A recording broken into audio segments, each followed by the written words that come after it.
날마다 주님과 함께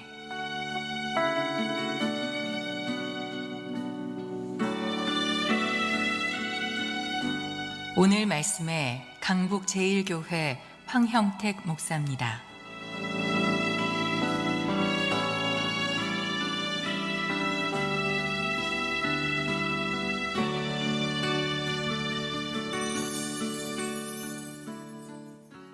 야곱의 인생 어땠나요? 야곱이 걸어왔던 인생 길이 어떠했나요? 처음은 잘 된 것 같죠? 장자의 고난도 얻게 됐고요, 장자의 축복권까지 다 획득하게 되었으니까 말이죠.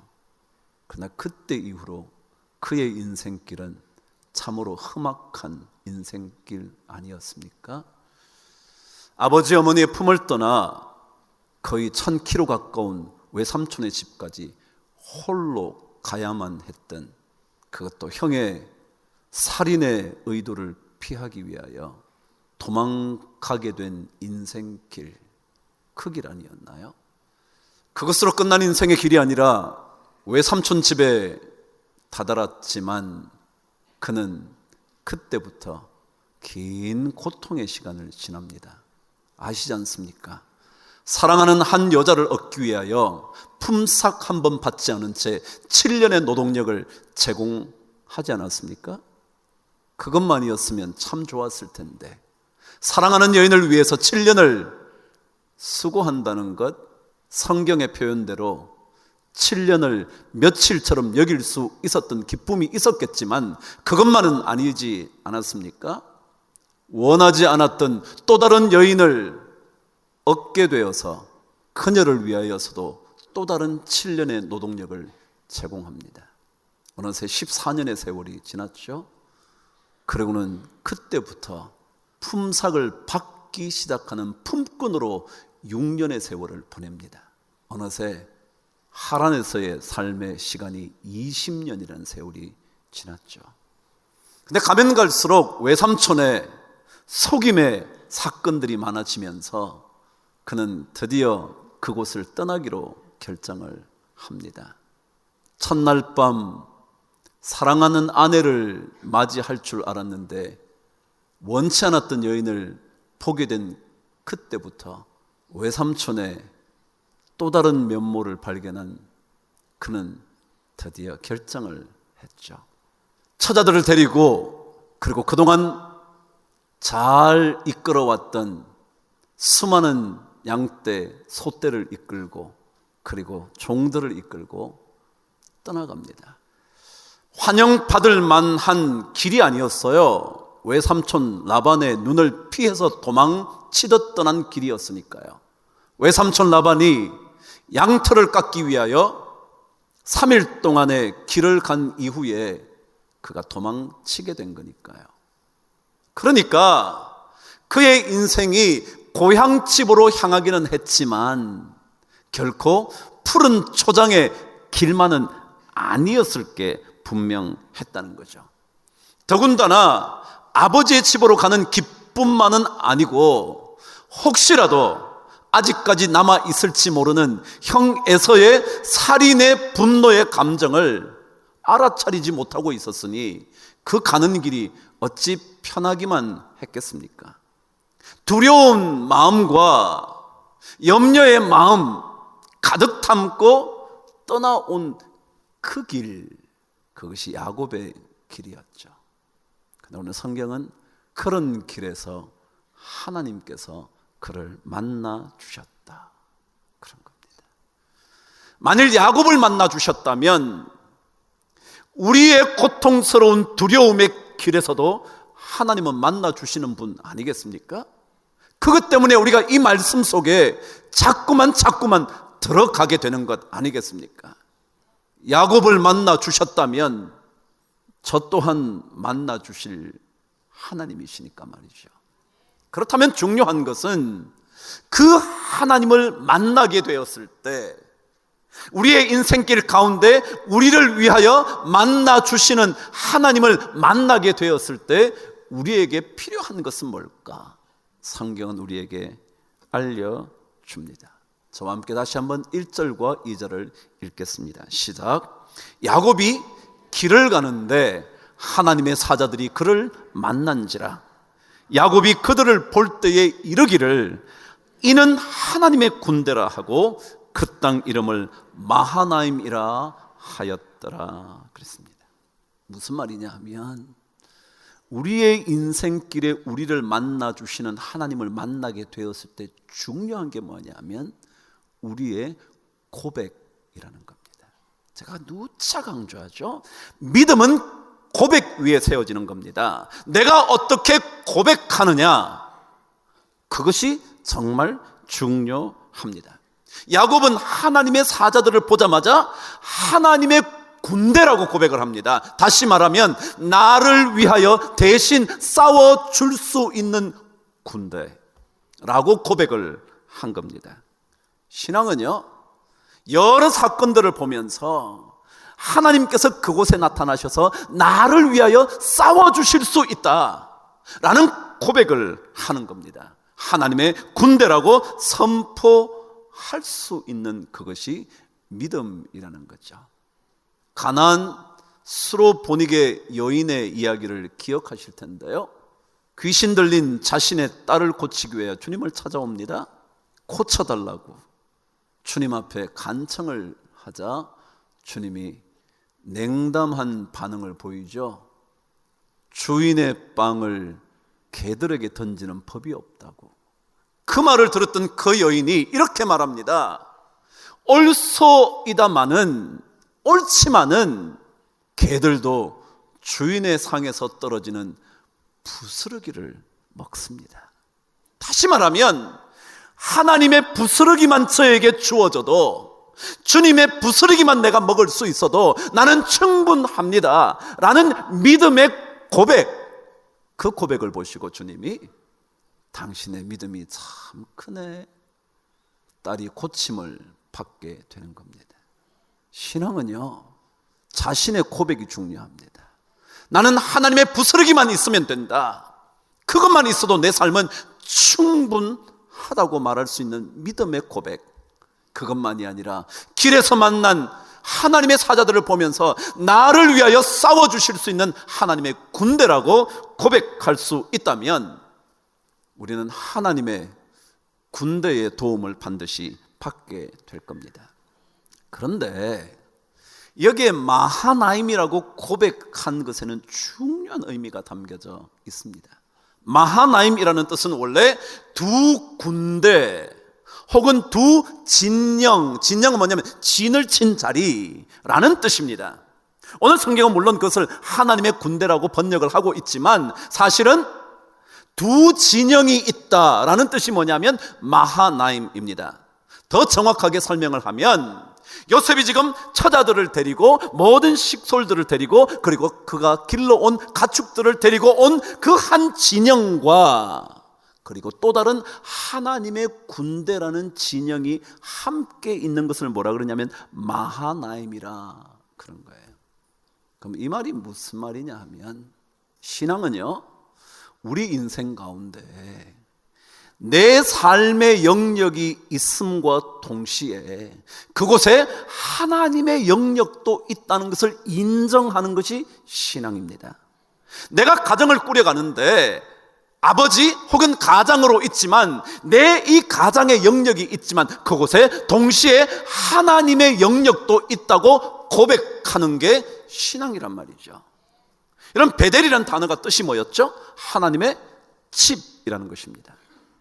야곱이 그곳에서 잠을 자고 난 다음에 무엇을 깨닫느냐 하면 나 혼자 밤을 지샌 것이 아니라 여기에 하나님이 계셨구나, 여기에도 과연 하나님이 계시거늘 내가 그걸 몰랐네, 고백한 게 뭐냐면 베델이잖아요.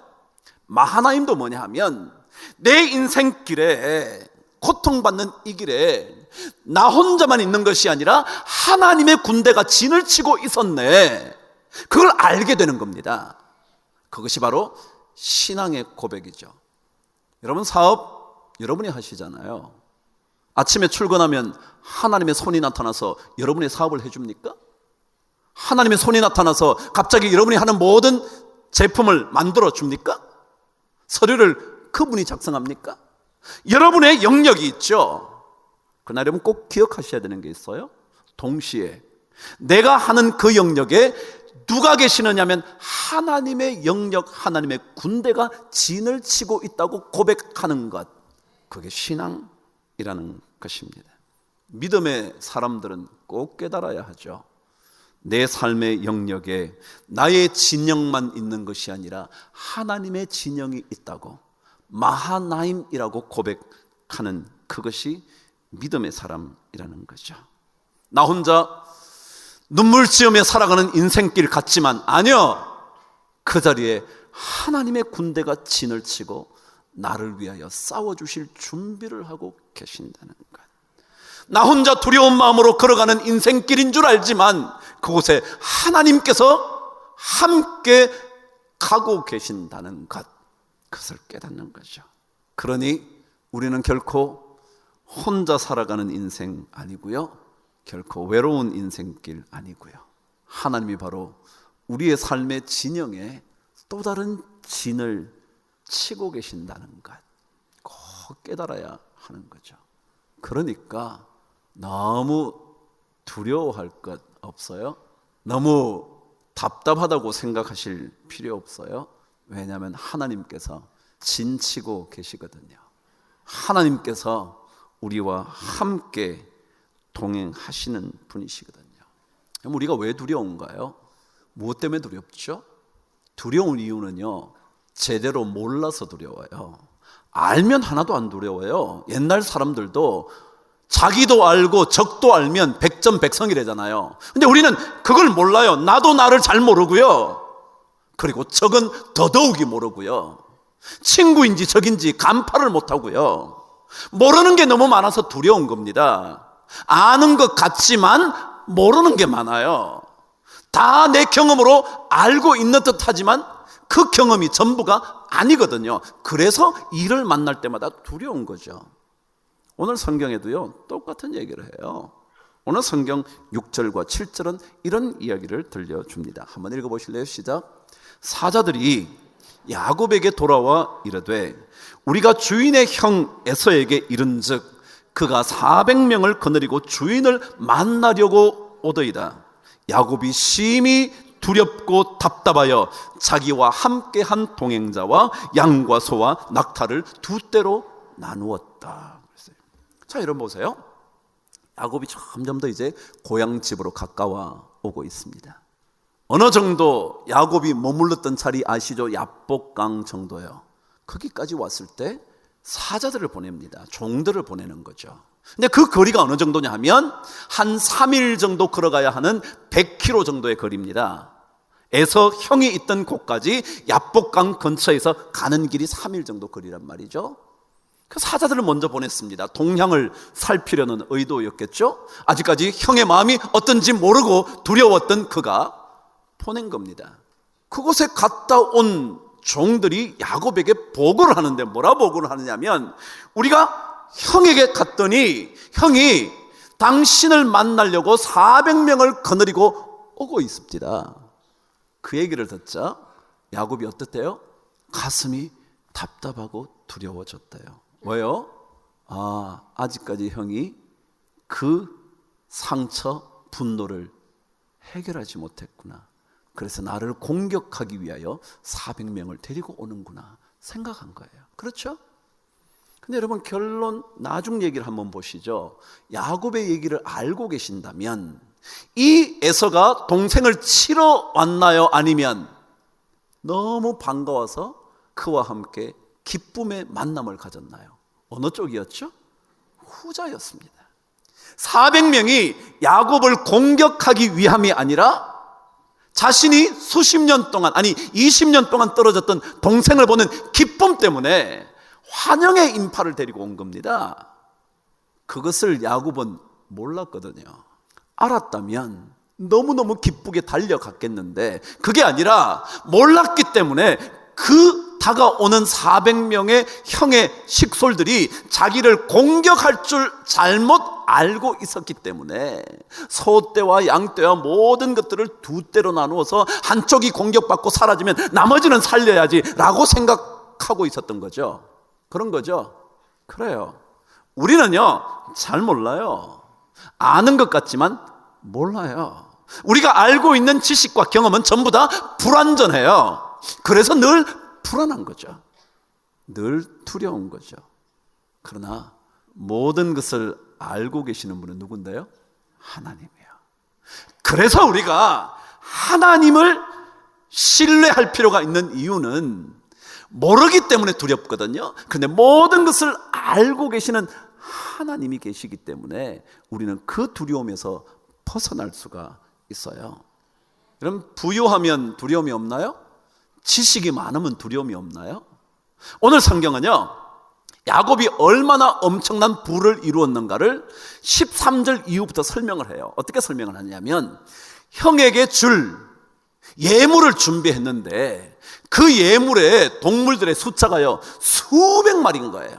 오늘 성경 여러분 보시지 않았지만 제가 뒤를 읽어드리면, 암염소가 200이요, 숫염소가 20, 양이 200, 수장이 20, 낙타 30, 새끼 40, 황소 10.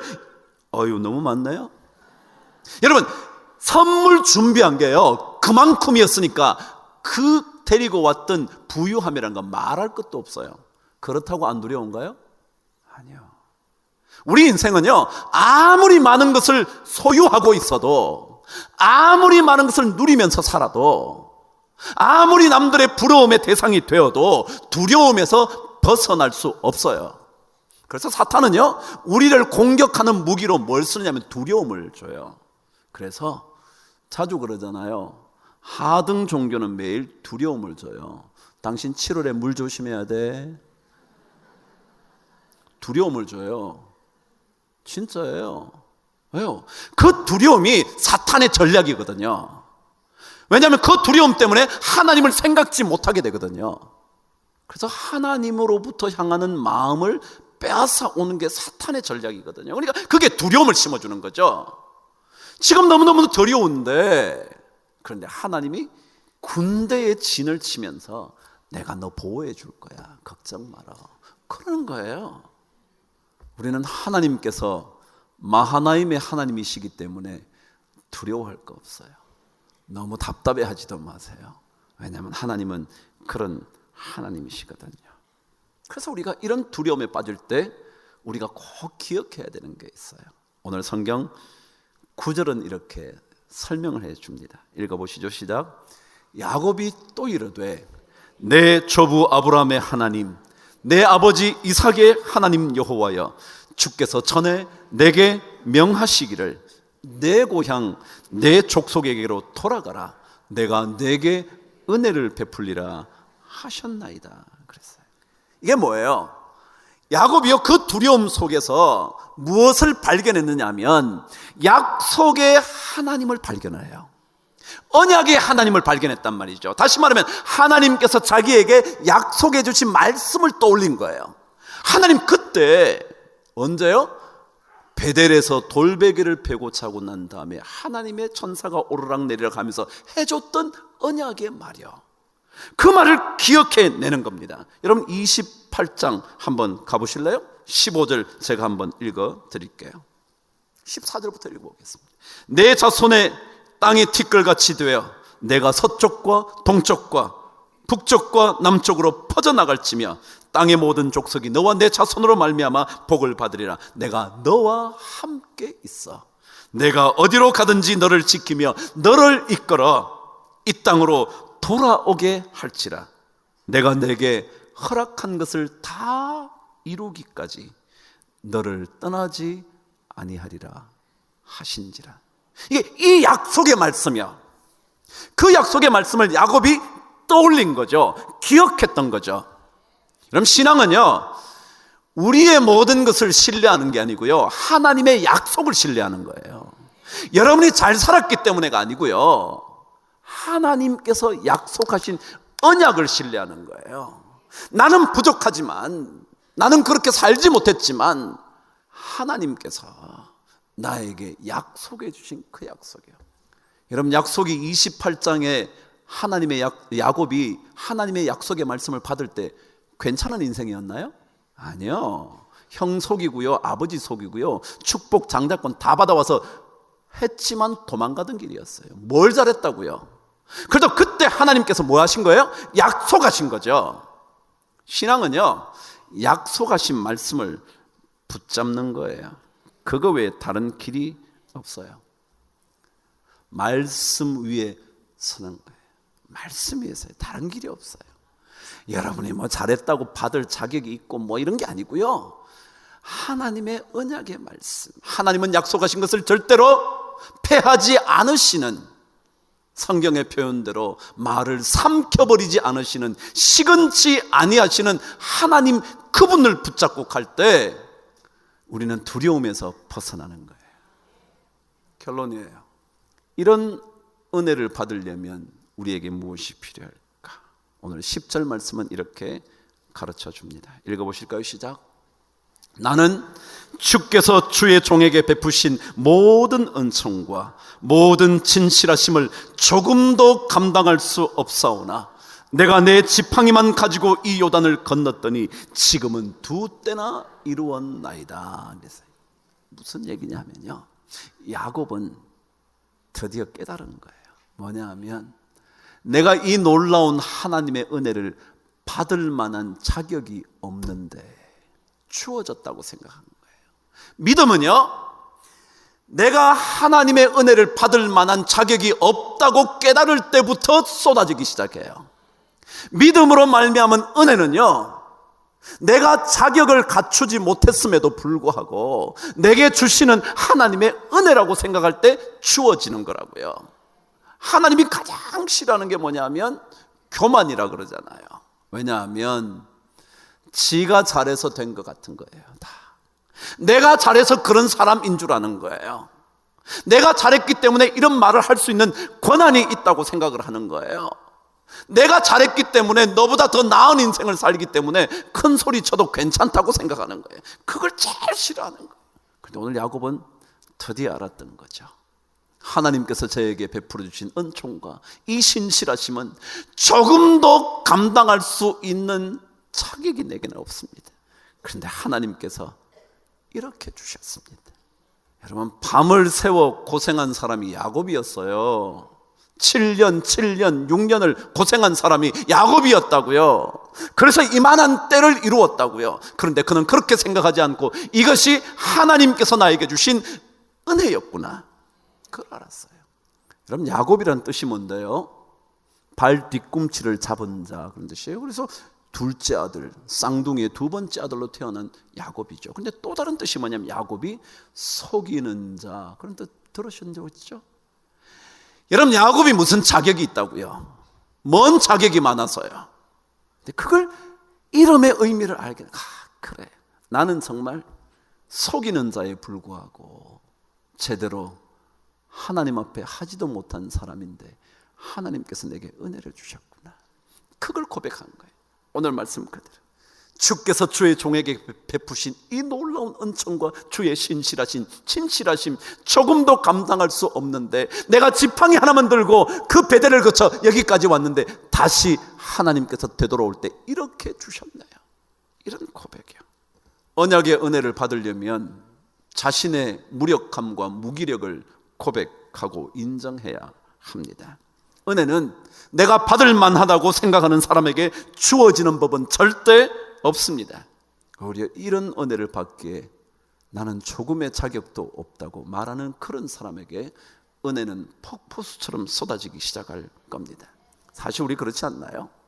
우리가 뭔 그렇게 은혜 받을 자격이 있습니까? 이런 뭘 그렇게 남들에게 인정받을 만한 실력이 많습니까? 우리가 뭔 그런 자격이 많아서요? 자기의 능력과 실력을 말하는 사람일수록 큰 소리 칩니다. 왜요? 은혜 받은 사람이 아니거든요. 은혜 받을 받는 자격이 있어서 했다고 생각하는데 뭘 은혜라고 생각하겠어요? 당연한 대가라 생각하죠. 근데 은혜는 그런 게 아니거든요.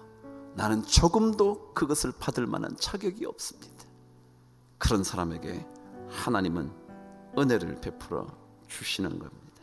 만일 내게 자격이 있다고 말하면 그 순간 은혜는 손살같이 달아나 버릴 것입니다.